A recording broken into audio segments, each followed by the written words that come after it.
What's going on, guys? This election has been super crazy. It's been a super close race with all these states flipping blue early in the day, red later in the day, just constant back and forth. We have unprecedented mail-in ballots and all this crazy stuff.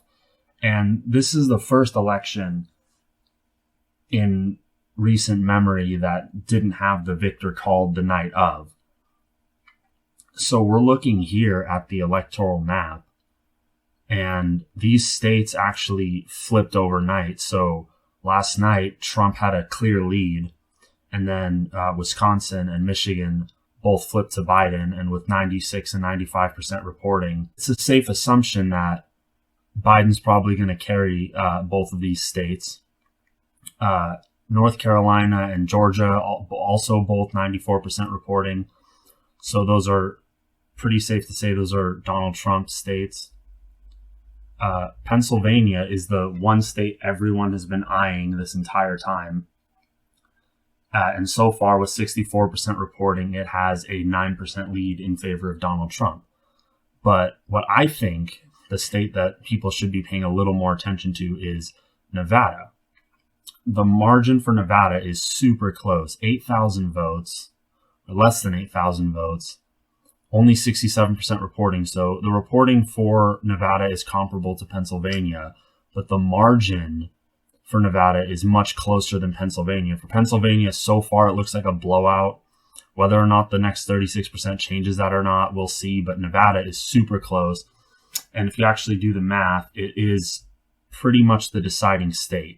So I created this interactive map that basically gives every state that's leaning to the person it's leaning in favor of. For example, Pennsylvania, which is leaning towards Trump, I just gave it to him. And if all the leaning states, excluding Nevada, are given to the candidate, then we're at a tie, 264 to 264. And 264 plus 6 is 270. How many electoral votes does Nevada have? 6 electoral votes. That means that given this entire race, this could come down to how things play out in Nevada, if Trump can bridge that gap or not. Because as it stands right now, the Wisconsin-Michigan gap, it might not be able to be bridged with only 4 and 5% remaining. North Carolina and Georgia definitely can't be flipped at the last minute. Pennsylvania definitely could, and Trump absolutely needs Pennsylvania left to win. He could potentially lose Pennsylvania, and if that was the case, then it's absolutely a blowout for Trump no matter what happens in Nevada. But right now the margin is heavily in favor of Trump, so we're just going to go ahead and assume Trump is probably going to win Pennsylvania.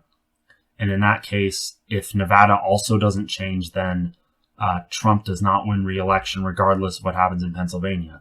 So in my opinion, it's looking a lot like Nevada is the state to keep an eye on, and that's the state that's going to decide the election. And the whole media and all the pundits and everyone is talking about Pennsylvania and how Pennsylvania is going to decide everything. And it very well could. It very well could if it flips, but if it stays red, then it is not the decider. If Pennsylvania stays red and votes for Donald Trump, then Pennsylvania is not the decider. It's just a drop in the ocean. But if Nevada flips, then that changes everything. So it actually does come down to Nevada, because if Nevada flips, let's say Nevada flips red and Pennsylvania flips blue, then obviously it should go to Joe Biden still.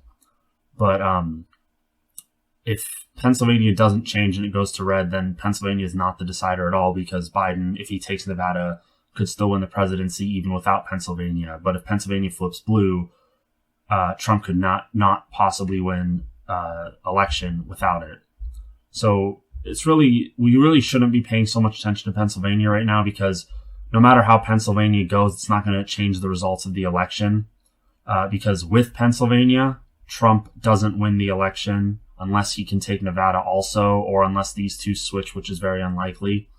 And if Pennsylvania flips blue, obviously it's just Biden either way, but Pennsylvania is not deciding the election. It's basically, at this point, Pennsylvania is just deciding how wide of a margin Joe Biden could win by, or if Trump wins at all.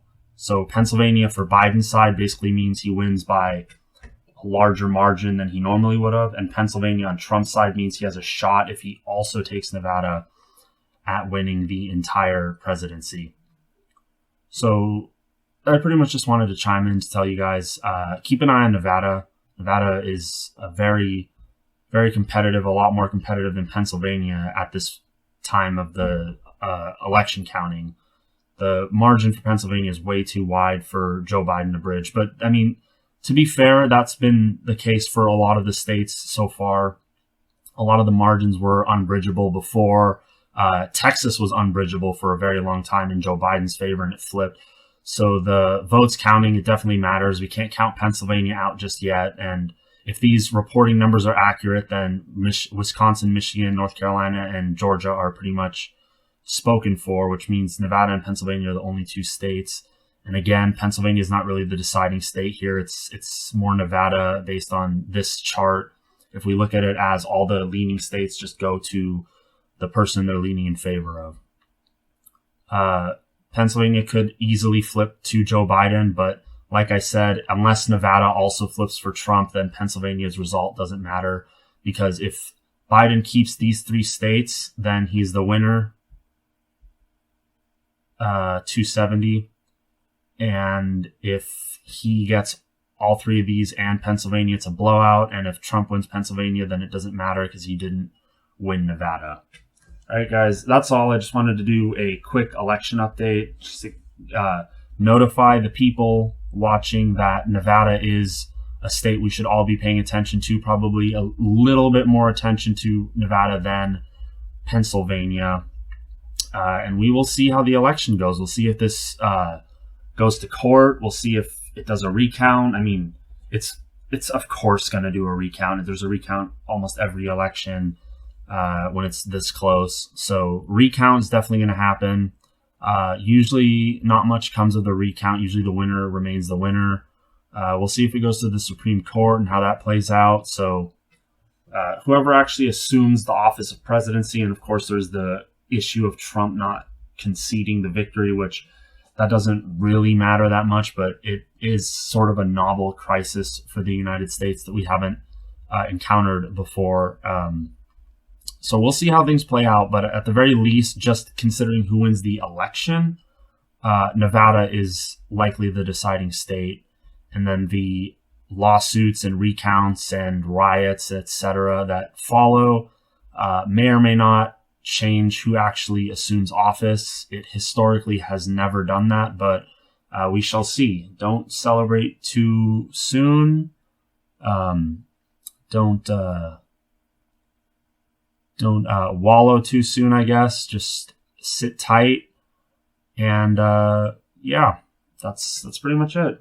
All right, don't forget to rate, comment, subscribe, hit the notification bell, follow my Instagram. It's going to be linked in the bio, and I will see you guys around.